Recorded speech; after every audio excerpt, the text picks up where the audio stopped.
بسم اللہ الرحمن الرحیم۔ السلام علیکم۔ ایک زمیندار تھا، زمین جائیداد کا مالک عیش و عشرت کی زندگی بسر کر رہا تھا۔ اس کے دو خوبصورت انگور کے باغ تھے، جس کے چاروں طرف کھجور کے درختوں کی خوبصورت قطاریں تھیں۔ بیچ بیچ میں لہلہاتے کھیت تھے۔ دونوں باغوں کے درمیان ایک نہر بہہ رہی تھی، جس نے باغات کے حسن کو دوبالا کر دیا تھا۔ زمیندار کو اپنے مال و دولت پر ناز تھا۔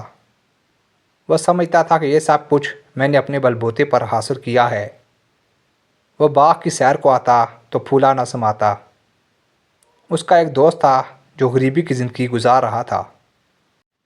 ایک مرتبہ وہ اپنے دوست کو لے کر اس خوبصورت باغ میں داخل ہوا اور اس کو دیکھ کر کہنے لگا، میرا تمہارا کیا جوڑ، میری دولت کی تاہ نہیں، خدم و حشم ہاتھ بندھی کھڑے ہیں۔ یہ ایک لافانی دولت و عزت ہے جو مجھے حاصل ہے، نہ قیامت آخرت، یہ سب فرضی خیالات ہیں، اور اگر میں اپنے رب کے حضور حاضر بھی ہوا تو اس سے بہتر عزت و دولت ملے گی۔ اس کا دوست پہلے بھی اس کو سمجھاتا رہا تھا۔ اس گفتگو کو سن کر اس کے رونگٹے کھڑے ہو گئی۔ وہ بولا، تم کیا کہہ رہی ہو؟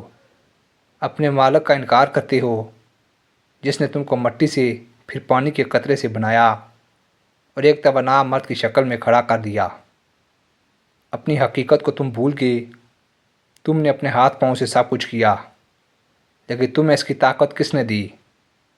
ہاتھ پاؤں کس نے بنائے؟ ذرا سوچو۔ وہی اللہ میرا رب ہے، اور میں اپنے رب کے ساتھ کسی کو شریک نہیں ٹھہراتا۔ کاش یہ حقیقت تم نے سمجھی ہوتی، اپنے باغ میں داخل ہوتی تو اس کو اللہ تعالیٰ کی دی ہوئی نعمت سمجھ کر اس کا شکر کرتے۔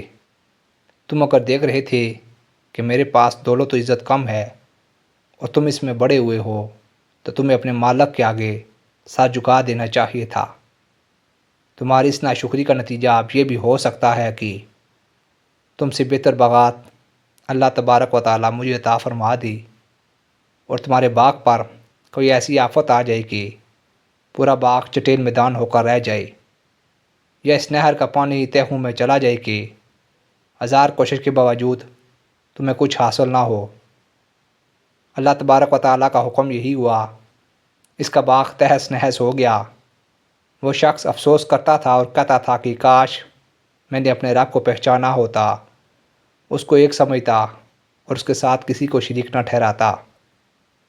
نہ خدم حشم اس سے کچھ کام آ سکی، نہ اس کی عزت و دولت نے اس کا ساتھ دیا۔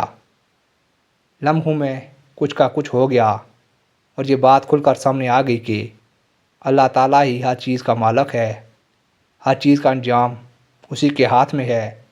وہ جو چاہے کرتا ہے، اس کی مرضی و معیشت کے بغیر کوئی پتا بھی ہل نہیں سکتا۔ خدائی طاقت و قوت کے سامنے انسانی تدابیر کچھ بھی کام نہیں آ سکتی۔